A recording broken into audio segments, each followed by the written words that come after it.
pagi Bapak Ibu Saudara-saudari yang terkasih dalam Yesus Kristus. Pagi ini kita mau mendengarkan firman Tuhan sebagai renungan harian kita buat satu hari ini. Tapi sebelum itu mari kita terlebih dahulu bersatu di dalam doa. Terima kasih Tuhan buat penyertaan-Mu kepada kami sehingga kami peroleh hidup yang baru pada pagi hari ini. Sebelum kami melakukan segala aktivitas kami terlebih dahulu menyediakan hidup kami untuk belajar dari firman-Mu. Biarlah kiranya firman-Mu yang mengajarkan kami agar kami dapat mengerti bagaimana kami harus hidup berkenan dengan firman Tuhan. Dalam nama Yesus Kristus kami berdoa dan mengucap syukur kepadamu. Amin. Firman Tuhan yang menjadi renungan untuk kita pada pagi hari ini yaitu yang tertulis di dalam Markus 14 ayat 61. Markus 14 ayat 61 demikian bunyinya. Tetapi ia tetap diam dan tidak menjawab apa-apa. Imam besar itu bertanya kepadanya sekali lagi, katanya, apakah engkau Mesias, anak dari yang terpuji? Demikian firman Tuhan. Bapak Ibu Saudara-saudari yang terkasih dalam Yesus Kristus, firman ini merupakan salah satu bagian dari peristiwa perjalanan penyaliban Kristus, yaitu di mana saat itu Yesus di hadapan mahkamah agama untuk diadili. Dan pada saat pengadilannya dilakukan, maka ahli-ahli Taurat memunculkan banyak sekali saksi-saksi palsu untuk menyangkal atau memberatkan tuduhan kepada Yesus. Tetapi mereka tidak menemukan satupun tuduhan yang dapat memberatkan Yesus. Sebenarnya secara hukum Yesus tidaklah bisa dihukum mati. Tetapi karena mereka memang berusaha untuk mencari celah, mencari jalan apa yang harus menjadi satu jalan agar mereka dapat menghukum Yesus. Dan yang menjadi satu perkataan merupakan cara mereka untuk menghukum Yesus adalah ketika Yesus menyatakan bahwa dia adalah anak Allah. Ini dianggap mereka sebagai jawaban yang menghujat Allah. Tapi sebelum sampai kepada jawaban itu dalam firman Tuhan yang menjadi renungan kita pada pagi hari ini, yaitu di ayat 61 ini, bahwa Yesus diam dan tidak menjawab apa-apa. Dia diam, dia tidak menjawab, dia tidak menyangkal semua tuduh-tuduhan palsu dari saksi-saksi palsu yang berkata tentang dirinya. Dia hanya diam saja. Mengapakah Yesus hanya diam saja? Mengapakah Yesus tidak menyangkal setiap perkataan yang disampaikan oleh saksi-saksi palsu tersebut?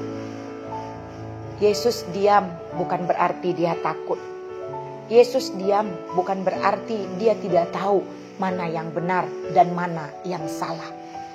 Tapi diamnya Yesus itu adalah salah satu jalan untuk menggenapi nubuatan yang sudah disampaikan oleh firman Tuhan tentang diri Sang Mesias yang akan menderita, yang akan mengalami siksaan.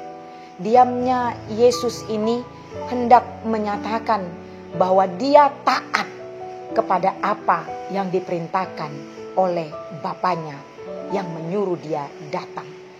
Bapak Ibu Saudara-saudari yang terkasih dalam Yesus Kristus, jikalau kita diperhadapkan dengan kondisi seperti yang diperhadapkan kepada Yesus, barangkali kita akan berkata dengan lantang untuk menyangkal setiap perkataan saksi-saksi palsu tersebut. Kita akan mengatakan bahwa kita tidak salah. Kita akan mengatakan bahwa kita tidak melakukan seperti apa yang mereka katakan. Tapi pada hari ini kita diajak belajar melalui firman Tuhan ini, bahwa kenyataannya ketika tuduhan mayoritas datang kepada kita, maka diam adalah salah satu cara yang bisa akhirnya menunjukkan siapa yang salah dan siapa yang benar. Ada saatnya diam merupakan suatu hal yang sangat berharga. Apalagi kalau kita benar, tidak masalah orang mau mengatakan apa. Karena kebenaran yang daripada Tuhan, cepat atau lambat itu akan muncul. Kebenaran yang daripada Tuhan, cepat atau lambat itu akan kelihatan. Oleh karena itu, pada pagi hari ini, mari kita belajar dari Yesus tentang berharganya diam dalam satu perkara. Mari kita belajar dari Yesus bagaimana kita mau menyikapi segala tuduhan yang tidak benar kepada kita dengan tidak perlu bersuara lantang atau tidak perlu untuk menyangkalnya, tapi cukup dengan diam saja. Barangkali diam seperti yang ditunjukkan Yesus ini adalah satu diam yang sangat pas dengan satu perkataan yang mengatakan diam itu adalah emas.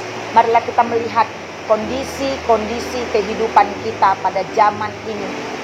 Begitu banyak tuduhan-tuduhan yang diberikan kepada orang-orang Kristen. Begitu banyak, mungkin kita juga tahu apa yang baru saja terjadi. Bagaimana orang-orang Kristen seperti hendak dilenyapkan. Tetapi mari kita berserah kepada Tuhan dalam diam dan doa kita kepadanya. Seperti firman Tuhan pun mengatakan, kita diam saja, maka Allah lah yang akan berperang melawan musuh-musuh kita. Bapak Ibu yang terkasih, diam dan berserah kepada Allah itu adalah jalan yang terbaik ketika kita menghadapi berbagai macam tuduhan yang tidak benar.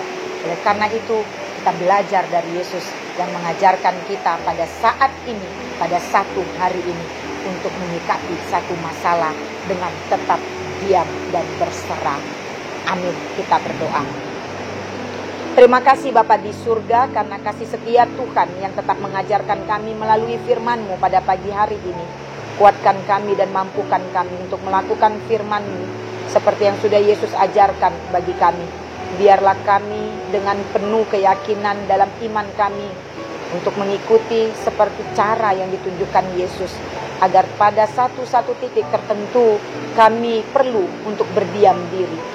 Kami yakin dan percaya bahwa roh hikmat kebijaksanaan yang daripadamu akan mengajarkan kami dan menguatkan kami untuk melakukan yang seturut dengan kehendak Tuhan. Bapa yang di surga, kiranya Engkau memampukan kami melakukan firman ini dalam kehidupan kami satu hari ini. Biarlah nama Tuhan kami permuliakan melalui sikap hidup kami. Terima kasih Tuhan. Dengarkan doa permohonan kami. Kabulkan seturut dengan kehendak-Mu. Hanya dalam nama Yesus Kristus kami berdoa dan mengucap syukur kepadamu. Amin. Selamat pagi Bapak Ibu yang terkasih. Tuhan memberkati.